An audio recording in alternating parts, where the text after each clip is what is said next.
বিরিয়ানি খাবে বলেই দুই বন্ধুর সঙ্গে বাড়ি থেকে বেরিয়ে রাস্তার পাশ থেকে একটি জঙ্গল থেকে অচৈতন্য অবস্থায় উদ্ধার নাবালিকা। কোনো আজকে বাড়িতে কোনো রাগারাগি ঝগড়া? ওটা তো আমাদের দুজনের এরকমই আর কি, সব সময় হয়। আজকে বিশেষ কোনো কিছু না হয়েছে না না, যে কারণে বাড়ি থেকে? ভালোভাবে। আচ্ছা, কোথায় গিয়েছিল মেয়ে?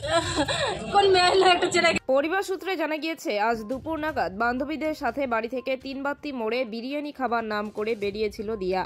তবে অনেকটা সময় অতিক্রান্ত হয়ে যাওয়ার পর মেয়ের বাড়ি না ফেরায় চিন্তাগ্রস্ত হয়ে পড়ে পরিবারের সদস্যরা। শুরু হয় মেয়ের খোঁজ। এরপর হঠাৎ সেই নাবালিকার বয়ফ্রেন্ড নাবালিকার পরিবারকে ফোন করে এবং দিয়ার অবস্থা আশঙ্কাজনক বলে জানায়। পরে নাবালিকাকে মৃত অবস্থায় বাড়িতে নিয়ে আসে। তারপর সেই নাবালিকাকে চিকিৎসার জন্য শিলিগুড়ি জেলা হাসপাতালে নিয়ে আসা হলে কর্তব্যরত চিকিৎসকেরা তাকে মৃত বলে ঘোষণা করেন। পুরো ঘটনায় কান্নায় ভেঙে পড়ে নাবালিকার পরিবার। ইতিমধ্যে এই ঘটনায় এনজেপি থানায় পুলিশ তদন্ত শুরু করেছে এবং নাবালিকার দেহ ময়নাতদন্তের জন্য পাঠানো হয়েছে। ময়নাতদন্তের পরই জানা যাবে মৃত্যুর আসল রহস্য। তবে পরিবারের তরফে অভিযোগ, নাবালিকার বয়ফ্রেন্ড রোহিত নাবালিকার দেহ উত্তরকন্যার পার্শ্ববর্তী এক জঙ্গল থেকে উদ্ধার করেছে। এবার প্রশ্ন, কিভাবে মেয়ে উত্তরকন্যার পার্শ্ববর্তী সেই জঙ্গলে পৌঁছালো? তাহলে কে বা কারা তার এমন পরিণতি করলো, সেই ধোঁয়াশায় রয়েছে পরিবারের লোকজন। পরশুদিন আমার মেয়ের পরীক্ষা, নাইনের পরীক্ষা। আবার দিয়া জানি না, কিছু বলতেও পারতেছি না। আমাদের মেয়ের কি হচ্ছে? সকালবেলা সবকিছু ঠিকঠাক ছিল। ও দুপুর 2:30টা নাগাদ বাড়ি থেকে বেরোচ্ছে।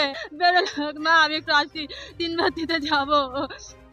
লাস্ট একটা মেহের নামে ছেলের সঙ্গে কথা হয়েছে, বলে কি ও একটা ছেলের সঙ্গে দেখা হয়েছিল, মানে আমার সাথে অফিসে দেখা হয়েছিল। আমি যখন বাড়ি শ্বশুর বাড়িতে বাপের বাড়িতে আসতেছিলাম, 1টা কি 2টার মতো বাজে, আমার বাড়িতে দেখা ছিল। বাড়ি যাচ্ছিলাম, তোকে বললাম বাড়িতে যাবি না, বান্ধবীর সাথে দেখা করবো, বিরিয়ানি খাইতে যাবো 3 বাতিতে। তো তখন একটা কাকে ফোন করলো, মেয়ে না ছিল জানি না, ঠিক আছে, ফোন করে নাম্বারটা সঙ্গে সঙ্গে ডিলিট করে দিল। তারপরে আমি বাড়িতে চলে গেলাম। তো কিছুক্ষণ ধরে তো আমরা বাড়িতে এসে আমি দিদি বোনদের সাথে গল্প টল্প করলাম। তো বৌদি আছে বলে কি কর, তো আমার ফোন করছিল, আমার দিদি ওদের নাম্বার ব্লক করে রাখছে, মানে ওদের ছেলেটা বা কার সাথে কথা বলে ওই ফোনটা নাম্বার ব্লক করে রাখছে। তো আমার ফোনে ফোন করছে, না প্রেমের সম্পর্ক সে ছেলে তো আমার সঙ্গে ওই তো আমাদেরকে ফোন করলো, অন্য একটা ছেলের সঙ্গে কথা বলছিল। তো আমাদেরকে তারপরে আমাকে ফোন করলো, ফোন করার পর ও হচ্ছে ফোন উঠাচ্ছে না। ফোন করলো যে মেয়ের ওই রোহিতের ফোনে ফোন করছিলাম, ছেলে উঠেছে, বললো ও দিয়াকে খুঁজতে গেছে। দিয়ার কোথায় আসছে? আমি ফোন করছিলাম, দেখো দিয়া কোথায় গেছে, তোদের সঙ্গে তো যাওয়ার কথা নাকি। তখন ও বললো কি দিয়া তো আমার কাছে আসেনি। তখন রোহিত খুঁজতে গেছে, ওকে খুঁজতে গিয়ে মেহের বললো যে ও খুঁজতে গেছে মোবাইলটা। কিছুক্ষণ পরে আমি আবার মেহেরকে ফোন করছি, মেহেরের মোবাইল সুইচ অফ দেখাচ্ছিল। তারপর থেকে মেহেরের মোবাইল সুইচ অফই আছে। মেয়েকে আমি পাইনি। ওই যে বললাম না, ওর বয়ফ্রেন্ড কি আমাদেরকে ফোন করছে, আমার ফোন থেকে তো ফোন করছিল। তো আমার ফোনে ফোন করে বলছে যে মানে ভাবতে বললাম এখন আমাদেরকে বল, কি বলবি, ওর মার তো শরীর ভালো না। তো বলি যে কথাটা বলতে পারছে না, পুরো সেন্সলেস হয়ে গেছে। তো আমরা বললাম যে কি আইনি দিয়ে যা, আমাদেরকে বাড়িতে আইনি দিয়ে যা। তারপর আমাদের বাড়ির সামনে এসে তো আমরা তো গিয়ে দেখি খুব অজ্ঞান, এখন ওর মার শরীর ভালো না। ওর মাকে বললে আমরা সঙ্গে সঙ্গে আগে মেডিকেল নিয়ে যাবো, মেডিকেলে তো এমার্জেন্সি ভর্তি নেবে না। তারপর বললাম দাবিতে বললো যে সে বলে গলায়, আমরা ওখান থেকে দেখতে পাচ্ছি যে হাত মুখ খুব সাদা হয়ে গেছে, গলার এখানে কেমন দাগ। আমরা তখন অতটা জানি না, আন্দাজ করতে পারতেছি না যে কি হয়েছে, কথা বলতেছি না, করতে বললাম। তারপরে বললো যে ও মানে অনেকক্ষণ গলার অনেকক্ষণ আগেই মারা গেছে ও, আমরা আনার আগে অনেকক্ষণ আগে মারা গেছে ও।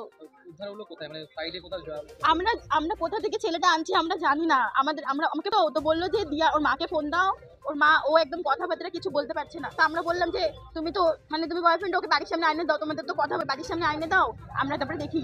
তো বাড়ির সামনে আনলো, তখন দেখে খুব মানে কথাবার্তা কিছু বলতেছে না। তারপরে আমরা বললাম তাহলে মাকে বলবো, তার সঙ্গে সঙ্গে মেডিকেলে নিয়ে ভর্তি করি। তারপরে এই যে সিভিলে নিয়ে আসার পর বললো যে অনেকক্ষণ আগে মারা গেছে ও। এখন আমরা সঠিকটা কি করে জানবো বলে, ও কোথায় পাইছে না পাইছে। আমাদের আমি তো জানি না। আমি ধরো শ্বশুর বাড়ি কোনো সময় বাপের বাড়ি এসে কিছুক্ষণ থাকি। হ্যাঁ, আজকে 3 বাতিতে হয়নি, মানে ওভারব্রিজ দেখা হয়েছিল। কাকে ফোন করলো যে 3 বাতিতে, আমাকে বললো পিসি বিরিয়ানি খাইতে যাবো। ওভারব্রিজটা আমাদেরকে তো বললো এই পাশে ওভারব্রিজ তো 2টা সাইড আছে, তো এই পাশে কতগুলো গ্যারেজ আছে, ওকে বলে ওখানটাই পাইছে। আমাদের কথা হচ্ছে ও কি করে ওকে খুঁজলো, ওখানটা যে থাকবে ও।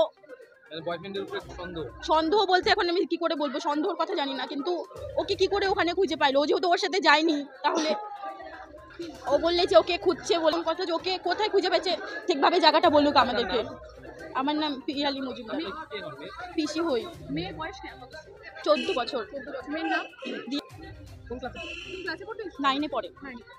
তো এখানটায় যে স্কুল আছে না, কি নাম বলে যেন, হ্যাঁ জ্যোৎস্না মধ্যে পড়ে 9-এ।